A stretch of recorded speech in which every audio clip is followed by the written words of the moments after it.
Hello, this is Patrick Kane from the West Michigan Officials Association, bringing you another training video.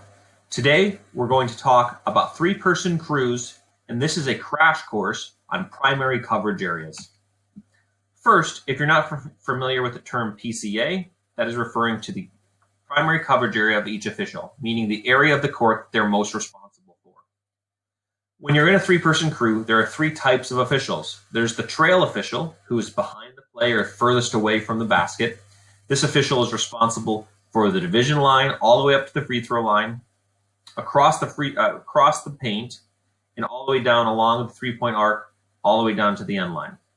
This official primarily has responsibilities to out-of-bounds calls along the sideline and everything deep in the play. Secondly, we have the center. Sometimes the center is also referred to the slot official. This official has responsibility for everything on their side of the paint and all the way through midway underneath the basket. They have responsibility for out-of-bounds calls on their end of the sideline. Lastly, we have the lead. The lead official has all out-of-bounds calls along the end line, and they have responsibility for inside the arc all the way halfway through the paint. Now, where things start to get tricky is when the play is between either of the primary areas. You should always try to defer to the. Primarily speaking, you need to try to defer all calls that happen in an area of another official. Let them call it first. If you see something and they don't call, and you deem it something that has to be made, a foul needs to be called or a violation needs to be called, you can come and get it, but always defer to the other area.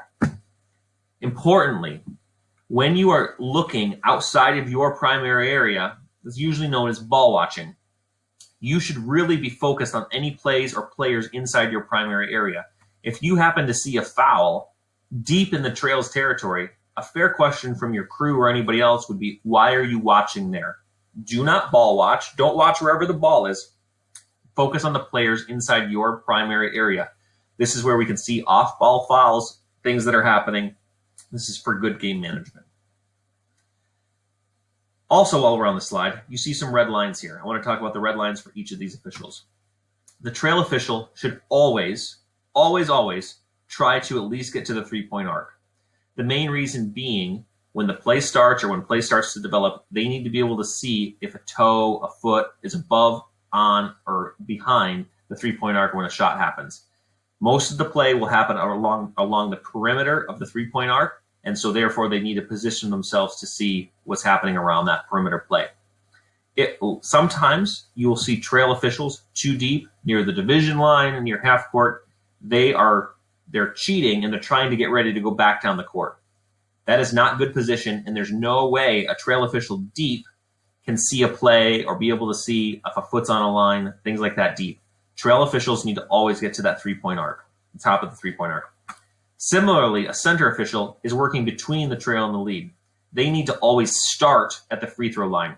Your goal when you're C and you're transitioning from the other end of the court would be to get to the free throw line. Start there, get even with that, and then if you need to slightly adjust above or below, you can work that, and we'll talk about that next.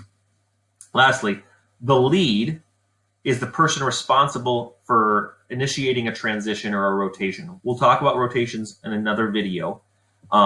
But right now I want to make sure that you understand that the lead should mirror the ball. A lot of the times you will see a lead come down and they're going to plant themselves right at the end of the key, between the paint and inside the arc. The lead really should be flowing in and out depending where the ball is. If the ball is even with the three-point line, that lead should work its way back and kind of follow the ball. Until the ball settles into the paint, the lead really shouldn't move down into what's called closed down position. When there's activity inside the paint and the lead needs to get there to see if a shot's happening right under the basket or right around the basket, the lead can close down. But otherwise, they should remain fluid and work inside this entire area. Next, I want to talk about where people should stand when there are inbounding situations. So there's been a foul or an out-of-bounds call. The trail, you'll notice, we always say that we want the trail to be near that, at least start near the top of the three-point arc. In this situation, the ball is being inbounded somewhere along the baseline. The official should bounce the ball to the player and then step back. In this instance, the trail will be too deep when the play starts, but after the ball is inbounded, that trail official, so long as the play isn't deep within the front court, should move their way down to the three-point arc. Similarly, you'll see the C has already started the free throw line extended. That's where you should start. In the lead, because the ball is being inbounded on the far side of their primary area, should be worked all the way over to the right.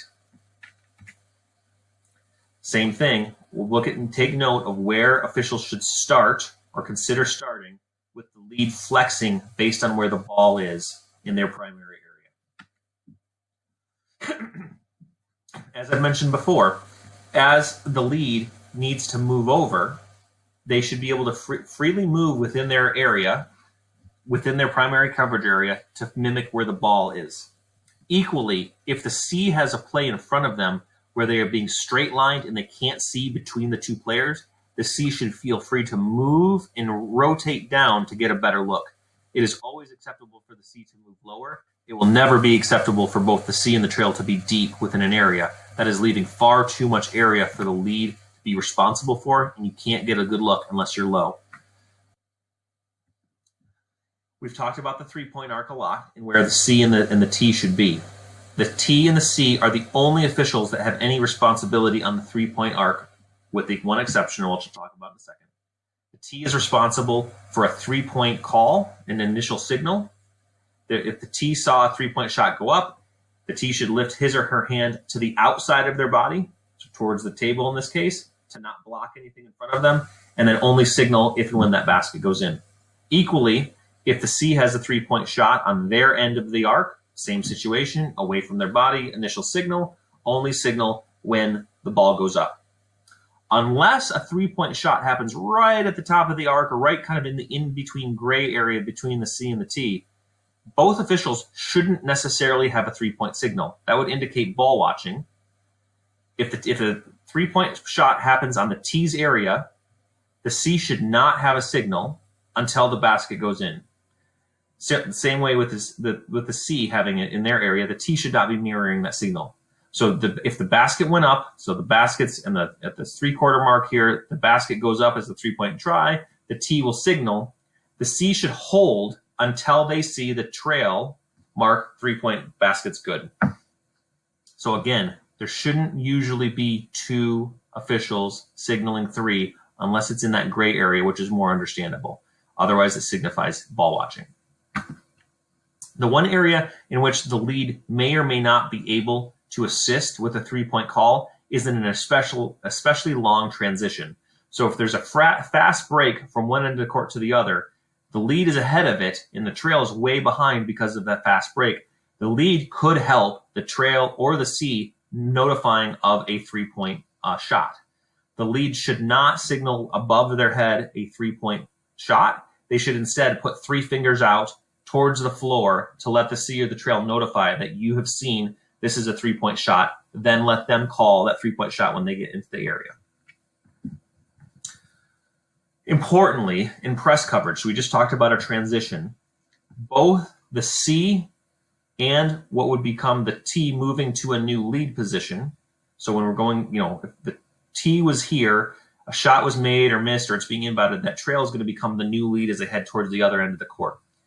Neither should bail, ever. Do not bail on a play. So a lot of the times you may see officials cheating.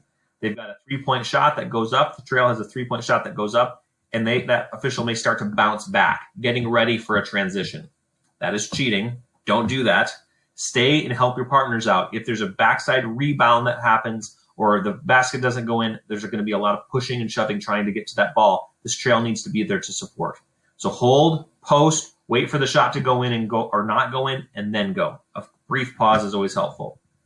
Importantly, the C has a different responsibility. Same thing, should not be bailing, shouldn't be cheating out.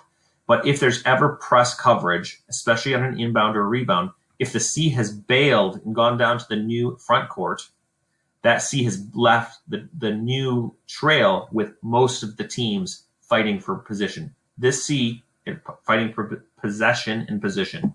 This C needs to stay back and assist if a play is in a press situation. Importantly, you have another official when you have a 3-person crew. There are inevitably going to be situations where you both see something, especially when it's in kind of the gray area between your primary coverage areas. There are going to be double whistles. You need to practice posting and holding. I have a foul. I'm looking briefly, when a split second, looking to see if my partner or either of my partners have a foul as well. If one of them does, I'm going to post, hold, and I'm going to go to them and either point to them and say, hey, this is your primary area, I'm giving this to you, or I'm going to end up taking it because they're going to do that to me. You should always defer to where the foul happened and whose primary area was it. There may be instances where you may disagree. And if you may disagree on if it was a pass and crash, and is it a player control foul or a block, or is it a shooting foul? What is it? You may disagree, and there may be instances where you need to come together very quickly and understand who had what, which are you going to go with. You do not want to get into a situation where it's called a blarge, where both officials have a different call. Both those fouls need to be enforced, and that causes a problem for the crew. Stay with drives to the basket. I mentioned this early on. If the trail has a play or the C has a play coming out of their area, working into another area. So if a player came right near the C, worked its way around inside the paint and had a shot, the C should stay with that until it sort of gets out of their area or they can't see. The lead should come support. Similarly, the trail should stay with a shot until it goes, and the lead and the C should be supporting that with secondary defenders. Did somebody move in that the trail wasn't watching or can't possibly see based on the movement of the play? This concludes primary coverage areas. If you have questions, need additional training, or any of this was unclear, feel free to reach out to Patrick Kane at pjwkane@gmail.com.